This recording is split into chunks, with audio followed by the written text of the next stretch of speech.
Morning बच्चों, कैसे हैं आप लोग? सभी अच्छे होंगे।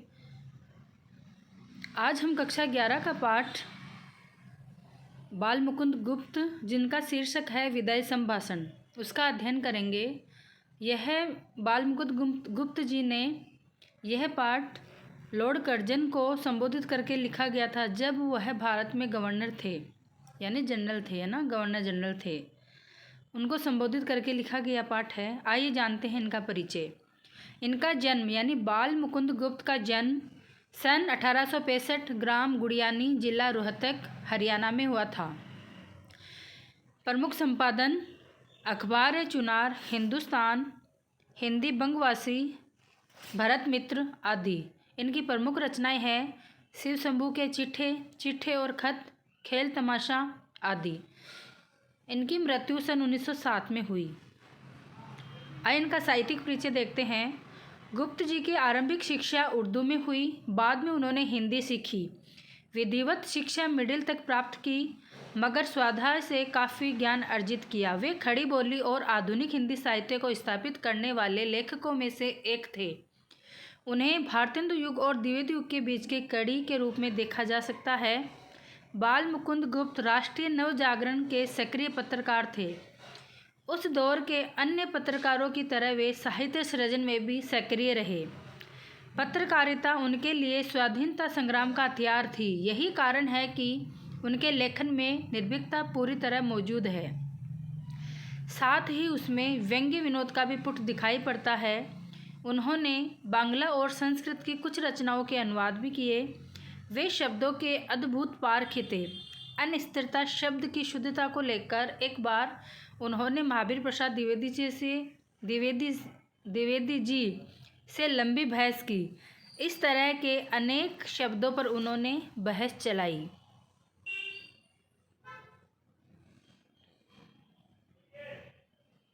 विदाई संभाषण उनकी सर्वाधिक चर्चित व्यंग्य कृति शिव शंभू के चिट्ठे का एक अंश है। यह पाठ वायसराय कर्जन, जो 1899 से 1904 एवं 1904 से 1905 तक जो वायसराय रहे, यानी वह भारत में 2 बार उनका शासन रहा, एक तो 1899 से 1904 एवं एक 1904 से 1905 तक 2 बार रहे थे, के शासन में भारतीयों की स्थिति का खुलासा करता है।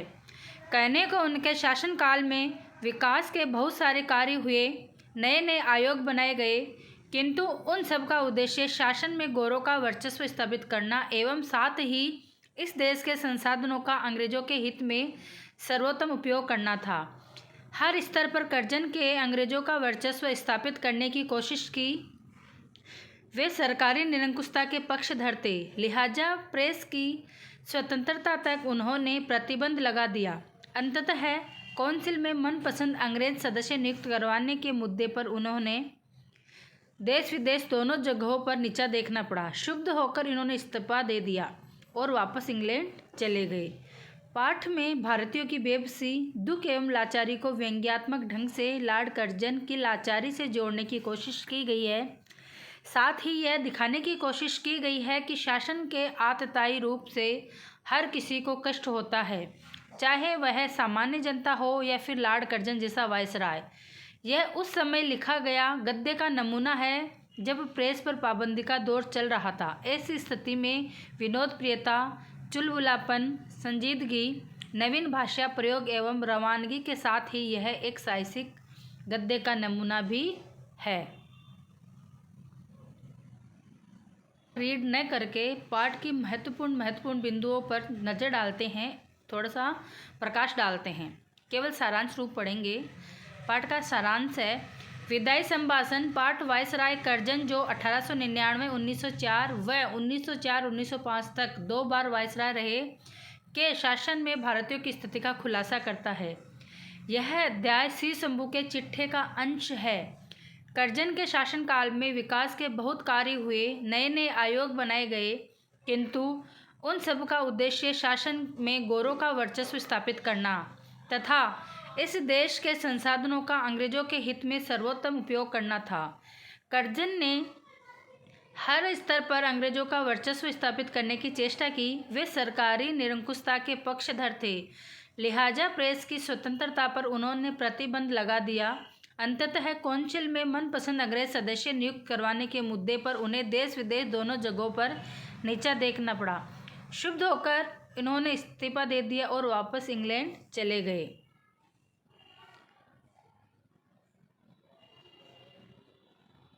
अब देखिए, यह विदाई संभाषण किससे लिया गया है?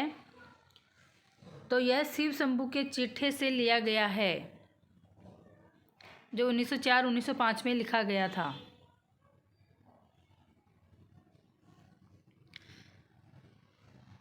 अब देखिए, लेखक ने भारतीयों की बेबसी, दुख एवं लाचारी को व्यंग्यात्मक ढंग से लॉर्ड कर्जन की लाचारी से जोड़ने की कोशिश की है। यानी किस प्रकार लॉर्ड कर्जन भारतीयों के साथ बुरा बर्ताव किया करते थे, किस प्रकार दुख एवं लाचारी को इतना बेबस कर दिया था भारतीय जनता को कि वह दुख और लाचारी के अलावा कुछ भी दिखाई नहीं देता था। सुख की तो कई गुंजाइश ही नहीं थी। वह अपने लेखक इस माध्यम से यह बताना चाह रहा है, एक व्यंग्यात्मक ढंग से बताना चाह रहा है कि जब वायसराय रहे लॉर्ड कर्जन, तो भारत में ऐसी दुर्दशा थी जिसको व्यंग्यात्मक रूप से दिखाया गया है। यानी व्यंग्य के कारण ही उसकी सच्चाई सामने लाई गई है। साथ ही यह बताने की कोशिश की है कि शासन के आतताई रूप से हर किसी को कष्ट होता है, चाहे वह सामान्य जनता हो या फिर लॉर्ड कर्जन जैसा वायसराय। यह निबंध उस समय लिखा गया जब प्रेस पर पाबंदी का दौर चल रहा था।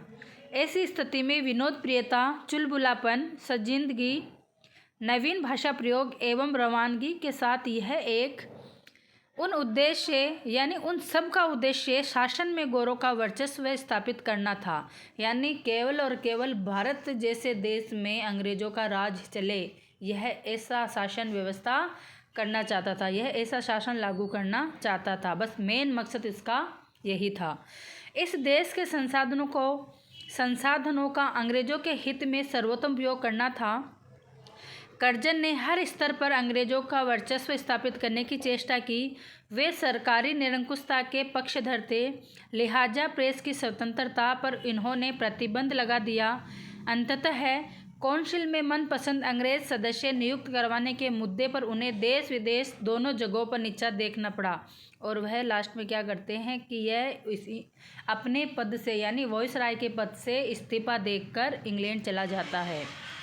लेखक ने भारतीयों की बेबसी, दुख एवं लाचारी को व्यंग्यात्मक ढंग से लॉर्ड कर्जन की लाचारी से जोड़ने की कोशिश की है। साथ ही यह बताने की कोशिश की है कि शासन के आतताई रूप से हर किसी को कष्ट होता है, चाहे वह सामान्य जनता हो या फिर लॉर्ड कर्जन जैसा वायसराय। यह निबंध उस समय लिखा गया जब प्रेस पर पाबंदी का दौर चल रहा था। ऐसी स्थिति में विनोद प्रियता, चुलबुलापन, संजीदगी, नवीन भाषा प्रयोग एवं रवानगी के साथ यह एक साहसिक गद्य का नमूना है। यानी शिव शंभू के चिट्ठे नामक निबंध उस समय लिखा गया जब प्रेस पर पूरी तरह से पाबंदियां थी, जब अखबार, पत्रिकाएं, पत्र कुछ भी नहीं छपता था, यानी पाबंदी लगा दी गई थी। लेखक कर्जन को संबोधित करते हुए कहता है कि आखिरकार आपके शासन का अंत हो ही गया, अन्यथा आप तो यहाँ के स्थायी वायसराय बनने की इच्छा रखते थे। कि अच्छा हुआ आपका शासन का अंत हो गया, नहीं तो मुझे ऐसा लगता है कि आप ही रहोगे आजीवन। इतनी जल्दी देश को छोड़ने की बात आपको व देशवासियों को पता नहीं थी, उससे ईश्वर इच्छा का पता चलता है। आपके दूसरी बार आने पर भारतवासी प्रसन्न नहीं थे, वे आपके जाने की प्रतीक्षा करते थे, परंतु आपके जाने से लोग दुखी है। बिछड़न का समय पवित्र, निर्मल व कोमल होता है, यह करुणा पैदा करने वाला होता है। भारत में तो पशु पक्षी भी ऐसे समय उदास हो जाते हैं। शिव शंभू की 2 गायें थी।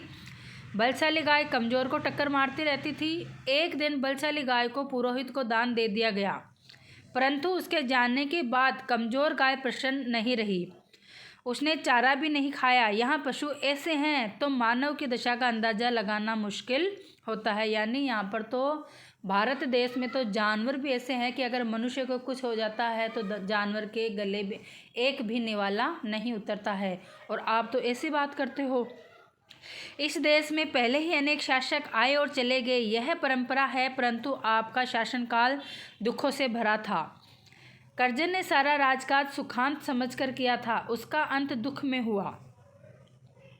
अंडरलाइन कर लेना। उसका शासक कैसा था? इसके अनुसार, लेखक के अनुसार सुखांत समझकर, यानी सुखांत था, लेकिन अंत कैसे हुआ? दुख के साथ। वास्तव में लीला में की लीला का किसी को पता नहीं चलता। दूसरी बार आने पर आपने ऐसे कार्य करने की सोची जिससे आगे के शासकों को परेशानी न हो। आपके दूसरी बार आने पर भारतवासी प्रसन्न नहीं थे, वे आपके जाने की प्रतीक्षा करते थे, परंतु आपके जाने से लोग दुखी हैं। बिछड़न का समय पवित्र, निर्मल व कोमल होता है, यह करुणा पैदा करने वाला होता है। भारत में तो पशु पक्षी भी ऐसे समय उदास हो जाते हैं। लेखक कहते हैं कि आपका स्थान पहले बहुत ऊंचा था, आज आपकी दशा बहुत खराब है। दिल्ली दरबार में ईश्वर और एडवर्ड के साथ के बाद आपका सर्वोच्च स्थान था। आपकी कुर्सी सोने की थी, यानी व्यंग्य कस रहा है। बाल मुकुंद गुप्त जो लेखक है, जिन्होंने शिव शंभू के चिट्ठी लिखा है, वो केवल और केवल व्यंग्यात्मक बातें टिप्पणी कर रहे हैं। भाई आपका जुलूस में आपका हाथी सबसे आगे व ऊंचा था और आपकी कुर्सी सोने की थी, आपका सर्वोच्च स्थान था, परंतु जंगी लाट के मुकाबले में आपको नीचा देखना पड़ा।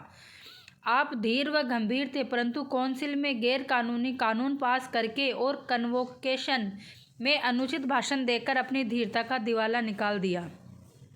आपके इस्तीफे की धमकी को स्वीकार कर लिया गया। आपके इशारों पर राजा महाराजा अफसर नाचते थे, परंतु इस इशारे में देश की शिक्षा और स्वाधीनता समाप्त हो गई। आपके देश में बंगाल विभाजन किया। आपने क्या किया? देश में बंगाल विभाजन किया।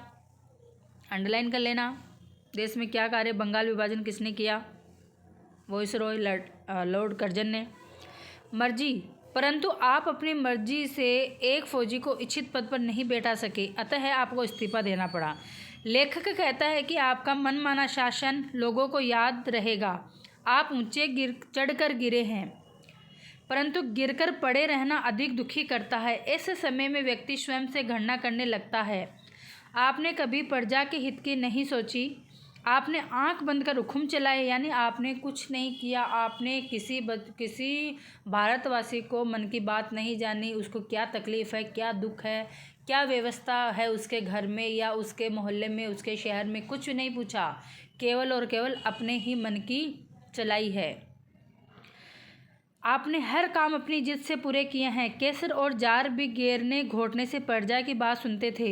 आपने कभी प्रजा को अपने समीप ही नहीं आने दिया। नादिर शाह ने भी आसिफ जाह के तलवार गले में डालकर प्रार्थना करने पर कत्लेआम रोक दिया था, परंतु आपने 8 करोड़ जनता की प्रार्थना पर भंग रद्द करने से पूरे किए।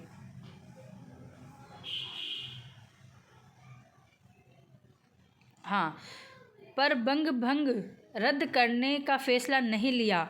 जब आपका जाना निश्चित है, अब आपका जाना निश्चित है, परंतु आप भंग करके अपनी जिद पूरी करना चाहते हैं।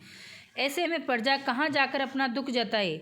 यहाँ की जनता ने आपकी जिद का फल देख लिया। जिद ने जनता को दुखी किया, साथ ही आपको भी, जिसके कारण आपको भी पद छोड़ना पड़ा। भारत की जनता दुख और कष्टों की अपेक्षा परिणाम का अधिक ध्यान करती है। यह जानती है कि संसार में सब चीज़ों का अंत है। उन्हें भगवान पर विश्वास है। वे दुख सहकर भी पराधीनता का कष्ट झेल रहे हैं। आप ऐसी जनता की श्रद्धा भक्ति नहीं जीत सकते। कर्जन अनपढ़ प्रजा का नाम एकाध बार लेते हैं। यह जनता नर सुल्तान नाम के राजकुमार के गीत गाती है। यह राजकुमार संकट में नरवरगढ़ नामक स्थान पर कई साल रहा। उसने चौकीदारी से लेकर ऊंचे पद तक कार्य किया। जाते समय उसने नगर का अभिवादन भी किया कि वह यहाँ की जनता भूमि का एहसान नहीं चुका सकता। अगर उससे सेवा में कोई भूल न हुई तो उसे प्रसन्न होकर जाने की इजाज़त दे।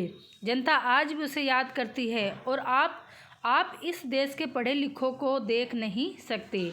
लेखक कर्जन को कहता है कि राजकुमार की तरह आपका विदाई संभाषण भी ऐसा हो सकता है जिसमें आप अपने स्वार्थी स्वभाव व धूर्तता का उल्लेख करें और भारत की भोली जनता के प्रति कृतज्ञता व्यक्त करते हुए कह सकेंगे कि आशीर्वाद देता हूँ कि तू फिर उठे और अपने प्राचीन गौरव और यश को फिर से प्राप्त कर। मेरे बाद आने वाले तेरे गौरव को समझे। आपकी इस बात पर देश आपके पिछले कार्यों को भूल सकता है, परंतु आप में इतनी उदारता कहाँ। यानी अब आपका अंतिम समय आ गया देश से विदा लेने का।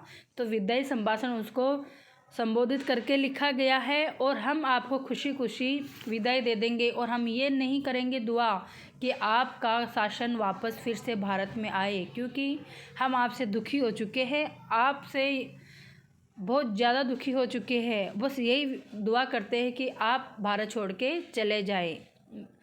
अब आज के वीडियो में इतना ही। धन्यवाद।